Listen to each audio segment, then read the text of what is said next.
matches. So let's get it started. And again, you can see the 4-box there. If you're playing in the semifinals, we have a chance to jump into your matches, hop on in, get in there, get the gameplay going right now, jumping on board with SYJNQLF. I have no clue how to pronounce that, not even going to try. Picking up a nice elim there as we move into Circle 5.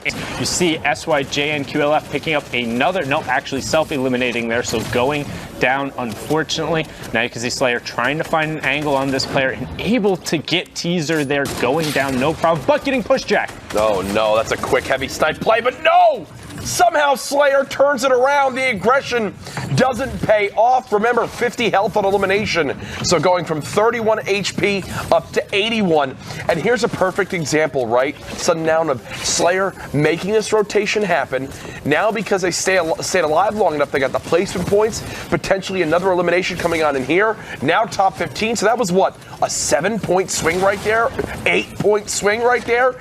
Since we went on board with Slayer. There's one of the players we were talking about, Atlantis' Mitro up on the high ground, and Mitro picking up an elim there. He's known for playing this high ground scenario, already sitting on 4 elims, and he has that legendary infantry rifle along with the legendary pump, and putting tons of pressure down on their opponents. That was huge right there. Only 5 assault rifle shots left up until that final elim. Now Mitro moving towards the zone. What you'll see from this player, you can't get too high up. Thankfully, has the cliff right there to fall down on if needed. 8 players remaining to beam with that legendary infantry rifle, continuing to keep his high ground. Great placement traps down. 65 total builds left at 16 points so far in this first game. Yeah, and the poison trap did fire. You heard it go off there. That's 80 straight damage going through, bypass the shield, so picking up an elim there. Now going to go to work from the high ground with that RPG. It's going to be incredibly hard to contest him now that we're into that 9th circle. The zone is so narrow that because he already has high ground, he can just keep raining down shots. Ons goes down. That's 7 elims already, and he's into the top 3. Top 3 with the high ground right now. Mitro continuing to rain down terror with this legendary rocket launcher. Another one comes on through. Midnight desperately trying to stay alive. That's a quick shotgun tag there as well for Mitro.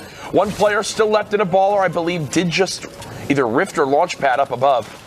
Yeah, did get rifted up to have that amount of height and go back down, but Midnight's going down. So it was Krakito who was in that baller, and Mitro can actually reload and get him with the RPG because of how low it is. Krakito tries to grapple back up, but loses the high ground. Mitro's just going to try and position him out here. You have Mitro in the top right, Krakito in the bottom right, wide on the left-hand side here.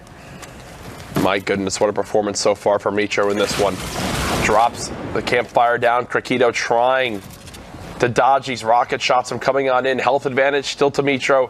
Krakito has all the materials in the world because, you know, they spend most of the game in that baller, but whiffs the build for a second, drops all the way down, and now it looks like it's Mitro's game to win. There it is. Yes, the health was ticking down, but in the end, it's not enough for Krakito. And one of the 3 players you mentioned, Sundown, Mitro, victory royale and 9 eliminations, a monster performance.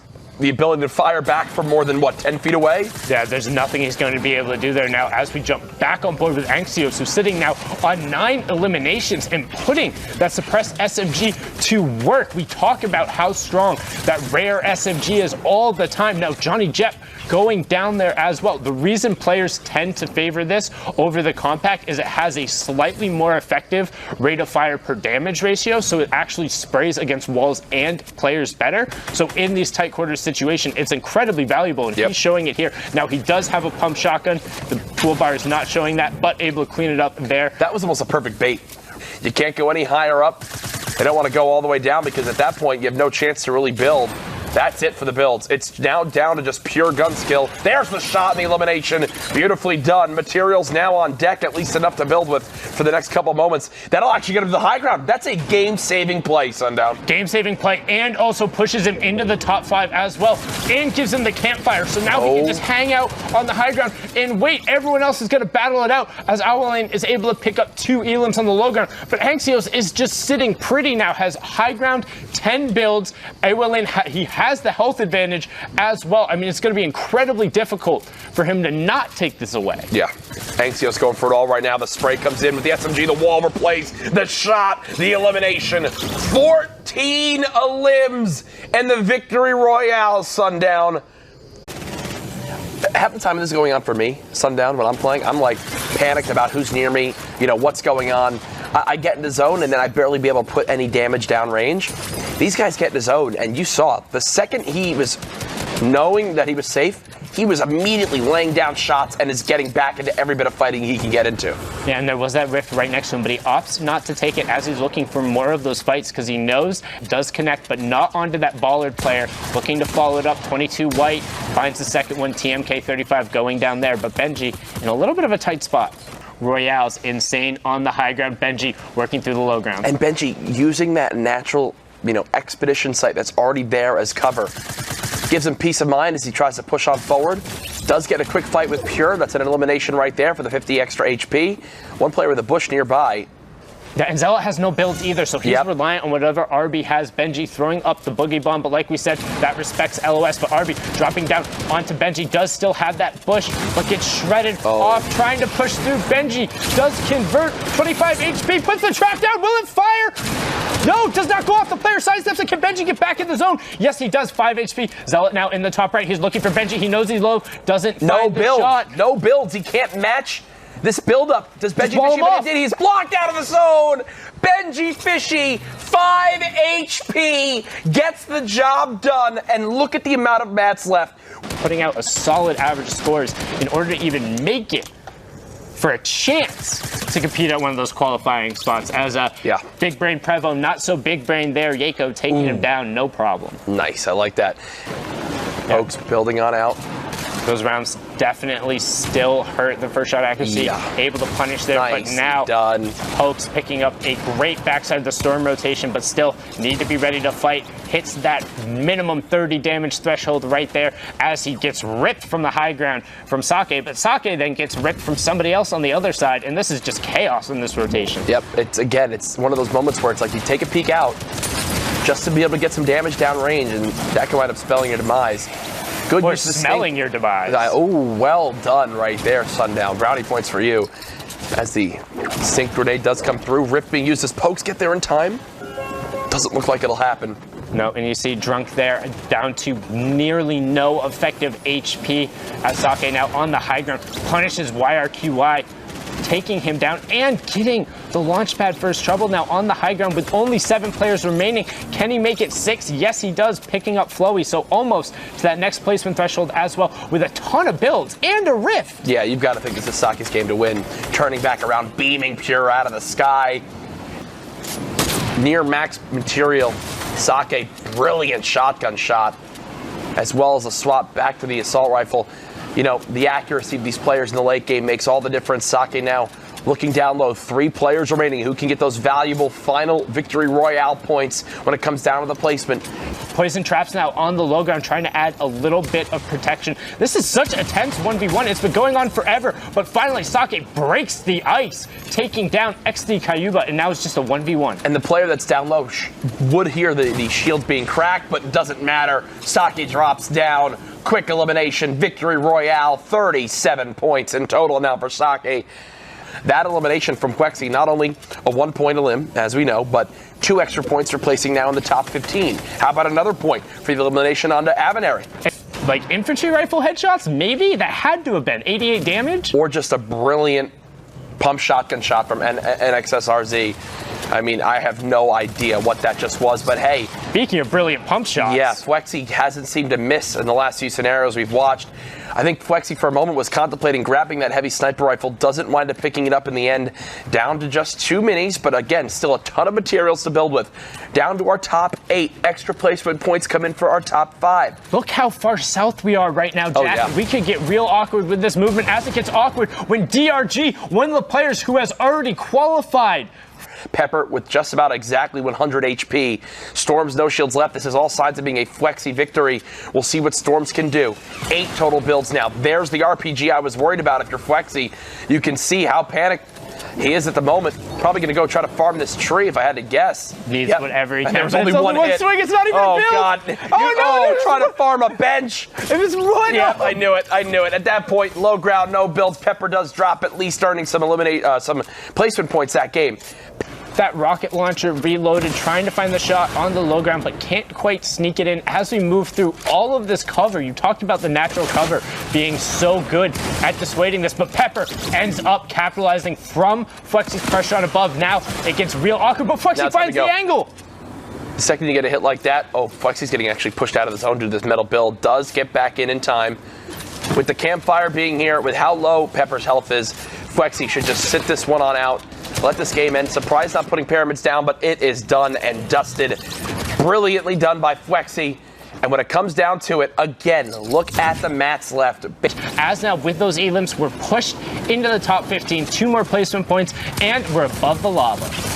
Steezy, close range fight can be so awkward when you're stuck under these stairs. Well, won the first one. Can he do it again?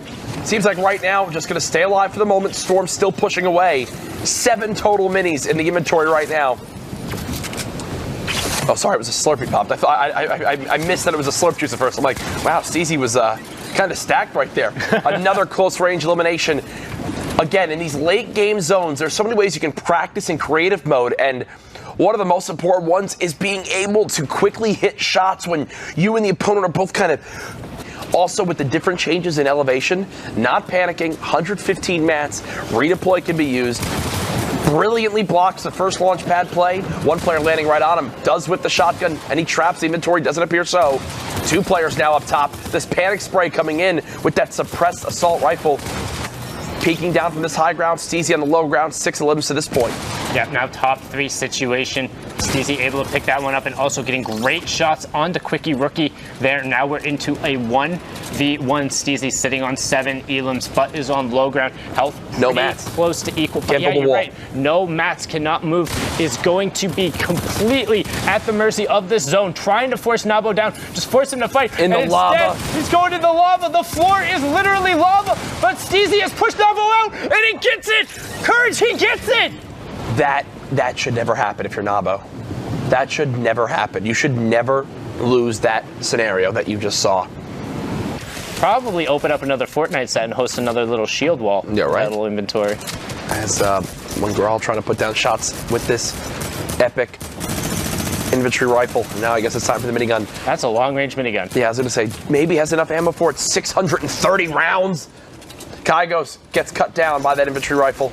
And look at the angle he's peeking from. Yep. And we talk about learning from the best of the players. Just look at how they use cones. Not a big fan. Not a big fan. I'm not a big fan either. Not a fan of the special characters. Yeah, you know, in the name.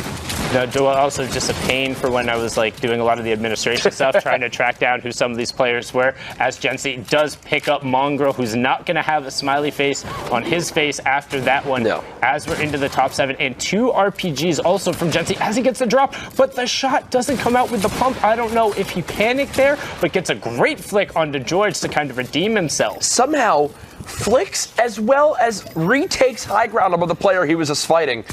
Kind of a double whammy right there. Gency moving on in towards zone, wants to stop for a moment and try to get another slurp popped. But he only has 1 more mat now. Looking at the wide, you have Sajantu building his way down towards Kianseth, who was another one of those players who was pushed out from that tiebreaker by DRG. Just missed it last week in the solos. Now you have 2 different 1v1s. Dollar C and Gency on the low ground. Sajantu and Giants Kianseth on the high ground as Gency trying to find an angle. Great pump shot there, but can he finish it? Wow, edits the player down in 2 from up top. 3 players remaining. Shazantu still up on the high ground.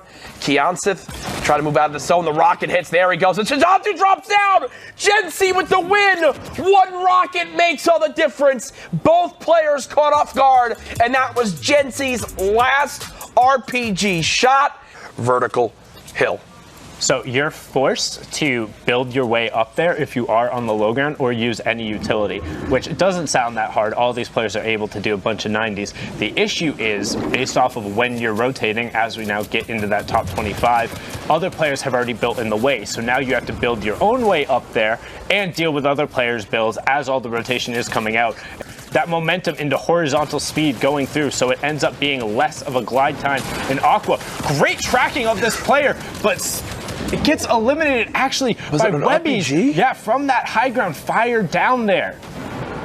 still in the match. Saw him picking up an Elim there. Minskola picking up Ziki as well to get closer to that top 5. Aimson's getting another Elim there. I mean, this is a stacked endgame right now. Yep. Elliott picking up Parallel. So now all about the victory royales and the Elims from here on out. Top 5 are playing for the VR and to try and get as many points as they can. Naranjito, Elliott, Teddy. Teddy keeping that high ground. The foot knock play doesn't wind up working out, and that might actually spell Naren's demise. A quick pump does stay alive for the moment for the health on elimination. Minskola trades out that right there. Teddy dropping on down 197 HP to just 60. Yep, trying to drop him down, does get the drop down from VGIA Teddy. Yep. And the player from Vodafone Giants taking home the victory route at 50 points right now. Final, so people are not feeling it as hard as they would tomorrow, but Lecce, who just signed to Atlantis, I believe today or maybe yesterday, absolutely on top right now. Flexi as well, we saw him in that last game. And we talked about just briefly, 53 points or around there was the qualifying range for last week's, or the first solo week. Yeah. So everybody making their way up. It's still early, so still feeling their, getting their groove, you know? Yeah, you probably want to assume that a lot of these players are just looking to qualify for tomorrow. Maybe they don't want to show off maybe landing spots or potential strategies they have, but